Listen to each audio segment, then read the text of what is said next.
حضرت ابراہیم کے دلائل کا جواب نمرود نہ دے سکا تو کہنے لگا کہ اس کو آگ میں ڈال دو. قوم گئی ہوئی تھی ساری, آپ نے بات سنی ہوئی ہے, میں نے صرف اشارہ دینا ہے, میلے پہ تو حضرت سیدنا ابراہیم علیہ السلام نے سارے بت توڑ دیے, کلاڑا بڑے بت کی گردن پہ رکھا. واپس آئے, کہنے لگے بت کس نے توڑے ہیں؟ تو فرمایا اس سے پوچھو جس کی گردن پہ کلاڑا ہے. کہنے لگے یہ تو بول ہی نہیں سکتا. تو فرمانے لگے بڑے بیوقوف ہو جو بولتا ہی نہیں, سنتا ہی نہیں, اپنا آپ نہیں بچا سکتا, اس کی پوجا کرتے ہو. کہنے لگے پکڑو دلیلیں ختم ہو گئی, اس کو آگ میں ڈالو. بہت بڑی حویلی 45 فٹ مربع پہ مشتمل ایک حویلی بنائی گئی اور 45 فٹ اونچی. مختلف روایات, علامہ اسماعیل حقی کہتے ہیں کہ 3 مہینے تک نمرود نے کہا کہ اس کے اندر لکڑیاں ڈالو. لوگ پوچھنے لگے کتنی دنیا جلانی ہے؟ کہنے لگا بندہ تو ایک جلانا ہے, پر بندہ بڑا تگڑا ہے, ایک بندہ. 3 مہینے لکڑیاں ڈالی گئیں. اور لوگوں کی جو تہمات ہوتی ہیں نا وہ بڑی عجیب ہوتی ہیں. تہمات میں نے بڑی تفصیل سے رمضان المبارک میں گفتگو کی تھی. بدشگونی, تہمات لوگ لیتے ہیں. اس وقت بھی لوگ تہمات کا شکار ہو گئے. عقیدہ بگڑ جاتا ہے تو وہ عجیب و غریب باتیں کرنے لگتا ہے. تہمات کا شکار ہو گئے. بیویاں نظر مانتی, میں بیمار ہوں, اگر صحیح ہو گئی تو اتنے میں لکڑی دوں گی حضرت ابراہیم کی آگ جلانے کے لیے. ایک عورت لے کے جا رہی ہے لکڑیاں, تو ایک نیک دل آدمی نے اسے پوچھا کہاں جا رہی ہو؟ کہنے لگی میں نے منت مانی تھی تو حضرت ابراہیم علیہ الصلوۃ والسلام کو معاذ اللہ جلانے کے لیے لکڑیاں لے کے جا رہی ہوں. تو وہ رب کریم کے بندے کہنے لگے تو ڈھونڈتی رہے گی, تجھے وہ جگہ ملے گی نہیں. وہ بی بی کئی مہینے گھومتی رہی, جگہ ہی نہیں ملی جہاں لکڑیاں ڈالنی, ماری گئی. تہمات کا شکار ہوئے بہت سارے لوگ. تہمات کا بھائی, تہمات دین کے اندر منع ہے. تہمات دین میں کوئی نظر ماننا, کوئی کسی بزرگ کے مزار پہ جا کے سالے ثواب کے لیے کوئی چیز ماننا, یہ تو درست ہوا. لیکن غیر شرعی نظریں مان لینا کہ میں آ کے گرد چکر لگاؤں گا, میں جناب وہاں جا کے یہ والا تماشا کروں گا, میں دھاگا باندھوں گا, میں رسا کاٹوں گا, میں وہاں گندے ہو سے پانی پیوں گا, ان کی شریعت اجازت, یہ تہمات ہیں, بدشگونی ہے. دین میں ان کی کوئی گنجائش. آپ نظر ماننے سے پہلے بھی کسی عالم سے رابطہ کریں کہ میں منت مانگنے لگاؤں تو کیسے ماننی چاہیے, اس کا طریقہ پوچھیں. ایسے ہی غلط چیز کی منت تھوڑی مان لی جائے گی. بہرحال آمدام برسر مطلب حضرت ابراہیم کے لیے آگ جلائی گئی. 45 فٹ اونچی آگ ہے, پرندہ بھی اوپر سے گزرتا ہے تو نیچے گر جاتا ہے جل کے. اتنے دن لگا کے آگ جلائی گئی. اب حضرت ابراہیم کو جلایا جانے لگا ہے. یہاں تو موجیں ہے نا, جو کسی ادارے کا سربراہ ہے اس کے لیے موج ہے, کسی جگہ آفیسر بن گیا تو موج ہے, پیر صاحب کے لیے موج ہے, علامہ صاحب کے لیے موج ہے, خطیب صاحب کے لیے موج ہے. جلنا کس کو پڑتا ہے؟ وہ علی کو نہیں رہا ماشاء اللہ. وہ لوگ گزر گئے جو تکلیفیں سہ کے کام کرتے تھے, گزر گیا زمانہ. حضرت سیدنا ابراہیم علیہ السلام کو جلایا جانے لگا ہے تو اب اتنی بڑی آگ ہے تو ڈالیں کیسے؟ شیطان نے تجویز دی کہ منجنیق بناؤ. منجنیق بڑے بڑے بانس باندھ کے ان کے نیچے رسا باندھو. وہ جس طرح جھولنے کے لیے جھولا بنایا جاتا ہے, اس طرح ایک منجنیق پرانے زمانے میں اس میں پتھر رکھ کے پھینکے جاتے تھے دشمنوں پہ.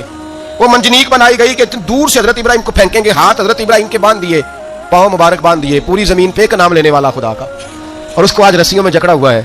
جب پھینکا جانے لگا نا آگ میں, حوریں رونے لگی, فرشتے تڑپنے لگے, اے اللہ یہ کیا ہونے لگا ہے؟ ایک تیرا خلیل اور وہ بھی آگ میں. فرمایا جاؤ جا کے اسے کہو اگر تمہاری مدد لیتا ہے تو اسے بچاؤ. ہوا کا فرشتہ آیا, کہا ابراہیم اگر تو کہے. او بھائی, ان چیزوں کو کہانی سمجھ کے نہ سنا کریں, یہ داستان نہیں, یہ وہ طریقے ہیں جو ہمارے رسول نے ہمیں اپنانے کا حکم ارشاد فرمایا ہے. جو عقیدے, یہ وہ نظریات ہیں جو ہمیں اوڑھنے کو کہا گیا. اپنے رب کریم کی رضا پہ راضی رہنے کے یہ وہ خوبصورت مواقع ہیں صوفیاء نے جن کو بنا کر سمجھا کر ہم تک پہنچایا ہے. یہ ہے اہل طریقت کی باتیں. وہ کہتے ہیں یار جس حال میں رکھے راضی رہنا ہے. حضرت ابراہیم علیہ السلام کو پھینکا جا رہا ہے, فرشتہ آیا, اے اللہ کے خلیل اگر حکم دو تو اتنی ہوا چلاؤں کہ نمرودی جل جائیں سارے, آگ ان پہ پھینک دی جائے. آپ نے فرمایا تو جا, تجھ سے مجھے کوئی کام نہیں. تھوڑی دیر کے بعد پانی کا فرشتہ آیا, کہا حضور اتنی بارش برساؤں گا کہ آگ بجھ جائے گی. فرمایا تو جا, تجھ سے کوئی کام نہیں. اب جب منجنیق میں رکھ دیے گئے, آگ میں جانے کا لمحہ ہے, تیاری ہے, حضرت جبریل امین حاضر خدمت ہوئے.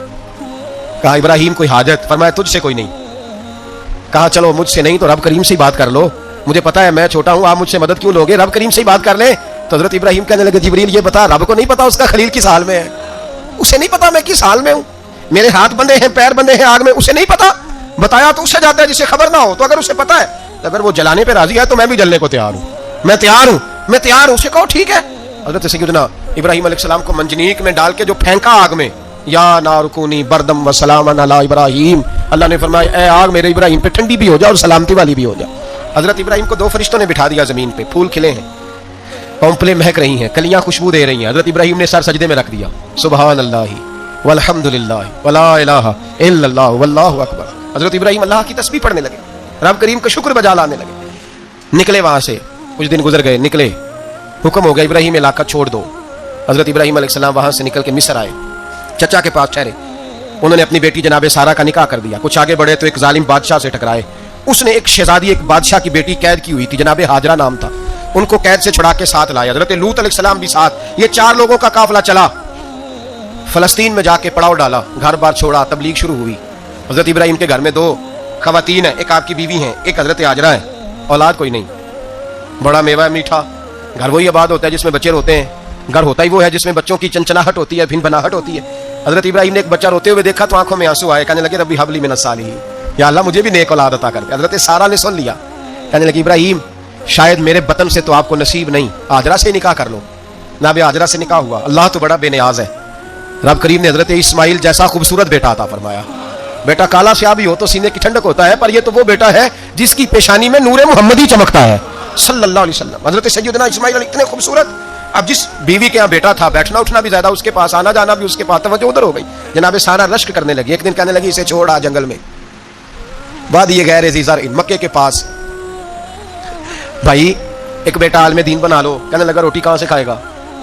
تیرے 5 بیٹے ہیں، کو حافظ قرآن بنا، کہتے روٹی کہاں سے کھائے گا؟ وہ بچہ بھی کہتا ہے میں کہاں سے کھاؤں گا۔ حضرت ابراہیم علیہ السلام تو چند مہینے کا بچہ چھوڑ آئے، تو کہاں سے روٹی کھائی حضرت اسماعیل نے؟ کہاں سے کھائی ان کی اماں نے روٹی؟ بھوکے مر جاتے ہیں یہ سارے۔ میں بڑی ذمہ داری سے کہا کرتا ہوں کہ جتنی خوبصورت روٹی اللہ کریم دین کے خادموں کو عطا کرتا ہے شاید کسی اور کے نصیب ہوتی ہو، لیکن ہم لوگ توجہ ہی نہیں کر رہے، ہمارا ذوق ہی نہیں بڑھ رہا، ہم یہ محنت ہی نہیں کر رہے کہ قوم کو مستند علماء کی ضرورت ہے، علاقوں کے علاقے خالی ہیں، ادھر ہمارا مزاج ہی نہیں بن رہا، توجہ ہی نہیں دین کی خاطر۔ اور پھر چلے بچے تو بات کی بات ہے نا، جو ابھی خود جوان ہے وہ بھی یہ دعا، ایک صاحب مجھے کہنے لگے میں دعا مانگ رہا ہوں اللہ مجھے بیٹا دے تو میں اسے دین پہ لگاؤں گا، تو میں نے کہا آپ بھی بوڑھے نہیں ہوئے، آپ خود ہی لگ جائیں، بیٹا تو ابھی آئے گا تو لگے گا نا، تو آپ تو اس وقت ہے تو آپ تو پہلے لگے نا صاحب، 2 گھنٹے تو نکال کے آئے، دین سیکھنے کو کافی ہے۔ آپ اتنی لمبی سوچ رہے ہیں کہ بچہ آئے گا تو بڑا ہوگا تو وہ جائے گا تو دیکھی جائے گی، ابھی تو آپ ہیں تو آپ تو آؤ۔ حضرت ابراہیم نے بچہ وہاں چھوڑا، یہاں سے جو عمرہ کرنے لوگ جاتے ہیں نا، جو حج کرنے جاتے ہیں، ان کو پتا ہے کہ وہاں دنیا کی ہر نعمت ملتی ہے، پھر بھی ڈبل ٹرپل پیسے لوگ جیبوں میں ڈال کے جاتے ہیں۔ حضرت ابراہیم جب وہاں لے کے گئے تو کوئی انسان نہیں تھا، پانی کا قطرہ نہیں تھا، 2 کلو کھجور، 1 مشکیزہ، بیوی کو تھمایا۔ ہمارے گھر میں ہزاروں چیزیں پڑی ہیں، لیکن وہ جو توکل ہے نا وہ ختم ہو گیا ہے۔ اللہ دے گا، حلال حلال پہ قناعت کرے، جائز جائز پہ بھروسہ کرے، رب کریم عطا کرنے والا ہے، وہ مزاج ختم ہو گیا۔ حضرت سیدنا ابراہیم علیہ السلام 2 کلو کھجوریں 1 مشکیزہ پانی کا دے کر کے، اور وہاں بٹھایا آپ نے اپنے بچے کو اور اپنی زوجہ جناب ہاجرہ کو، اور بٹھا کر کے واپس پلٹنے لگے تو حضرت ہاجرہ سلام اللہ علیہ نے آواز دی، کہا ابراہیم کس کے سہارے پہ چھوڑ کے جا رہے ہیں؟ جہاں آب زمزم کا کنواں ہے نا، جو لوگ گئے ہیں جنہوں نے صفا مروہ کی صحیح کی ہے، صفا مروہ سے باہر نکلے نا، سرکار کی ولادت کا مقام ہے، اس جگہ پہ آب زمزم کا کنواں تھا، وہاں حضرت سیدنا ہاجرہ کو بٹھایا، کوئی چیز نہیں، کوئی درخت نہیں، کوئی کھیت نہیں، کوئی پانی نہیں، کوئی کنواں نہیں، وہاں بٹھایا اور بٹھا کر کے نکلنے لگے تو جناب ہاجرہ فرمانے لگی ابراہیم کس کے سہارے پہ چھوڑ کے جا رہے ہو؟ کہنے لگے اللہ کے سہارے پہ۔ تو پاک باز بی بی نے ایک لفظ پوچھا، کہا ابراہیم یہ میرے رب کا حکم ہے؟ یہ میرے، بس جن کا عقیدہ توحید مضبوط ہو ان کے لیے ایک جملہ کافی ہوتا ہے، یہ میرے اللہ کا حکم ہے؟ تو جناب ابراہیم علیہ السلام فرمانے لگے ہاجرہ ہاں رب کا حکم ہے۔ جب یہ لفظ کہے تو چاہیے تھا نا حضرت ابراہیم تسلی دیتے، تو بی بی صاحبہ تسلی دینے لگی، عرض کرنے لگی ابراہیم اگر اللہ کا حکم ہے تو پھر آپ ہماری فکر نہ کرنا، اگر یہ رب کا حکم ہے تو پھر ہماری فکر نہ کرنا، جس رب نے ہمیں یہاں تک پہنچایا ہے وہ ہمیں کبھی بھی ضائع نہیں فرمائے گا، پھر فکر نہ کرنا۔ حضرت ابراہیم آ گئے، بات آپ نے سنی ہوئی ہے، اشارہ کرنا مقصود ہے، 13 سال میں چلے مان بھی لیا جائے بعض روایات کی روشنی میں کہ آتے جاتے بھی رہے، لیکن مکمل دیکھ بھال اپنے بچے کی پرورش میں پورا حضرت ابراہیم علیہ السلام کا کردار، سارا کردار ماں کا تھا۔ میں جب خواتین کے بارے میں کوئی بات کرتا ہوں تو میں آپ کو اکثر کہتا ہوں کہ یہ صرف بیوی کے لیے حکم نہیں ہوتا، یہ ٹریننگ بیٹی کو دینی ہے اور بہن کو دینی ہے، یہ تربیت کرے اپنے گھر میں۔ میں تجربے کی روشنی میں یہ بات عرض کیا کرتا ہوں کہ بھائی بچے باپ کے فرما بردار اس وقت ہوتے ہیں جب اماں انہیں باپ کا فرما بردار کرتی ہے، اور بچے باپ کے نافرمان بھی تب ہوتے ہیں جب اماں انہیں باپ کا۔ میں نے اپنے کانوں سے سنا ایک دفعہ ایک بچہ اپنے باپ سے کہہ رہا ہے آپ نے تو ساری زندگی باہر گزار دی، پیسے کمانا کون سا مشکل کام ہے، دکھ سکھ تو سارے اماں نے برداشت کیے، اسکولوں میں وہ جاتی تھی، فلانا کام وہ کرتی تھی، فلانا کام، سب یہ سوچ اس کی ذاتی تو نہیں، یہ اس کو دی گئی ہے۔ اور اگر اس کو یہ سوچ دے دی جائے کہ اماں کہے کہ میں تو اپنوں میں رہی ساری زندگی، میں نے تو اپنوں میں وقت گزارا، اور تیرا باپ تو کئی دفعہ جنازے بھی نہیں پڑھ سکا، اس نے تو ماں باپ ایسے دفن کر دیے، وہ اگر یہ سوچ فراہم کرے تو پھر بچہ باپ کا فرما بردار ہوتا ہے۔ اور یہ والی روایتیں ہم بیوی کو سناتے ہیں، حالانکہ کس کو سنانی چاہیے؟ بولیے، بہن اور بیٹی کو، بہن اور بیٹی کو سنائیں یہ باتیں، ان کو سمجھائیں تاکہ آگے جا کے وہ جو گھر ترتیب دیں وہ گھر بڑا عمدہ اور نکھرا ہوا ہو۔ حضرت سیدنا ابراہیم 13 سال کے بعد آئے، چونکہ گھر میں اللہ تبارک و تعالیٰ کی دوستی کا چرچا تھا، اللہ تبارک و تعالیٰ کی محبوبیت کا غلبہ تھا۔ 13 سال کے بعد فلما بالغ معہ السعی، بیٹا جب اتنا بڑا ہوا کہ سال چلنے لگا تو حضرت ابراہیم نے اپنے بیٹے کو بلا کے کہا بیٹا مجھے خواب آئی ہے، میں تجھے ذبح کر رہا ہوں، تیری کیا رضا ہے؟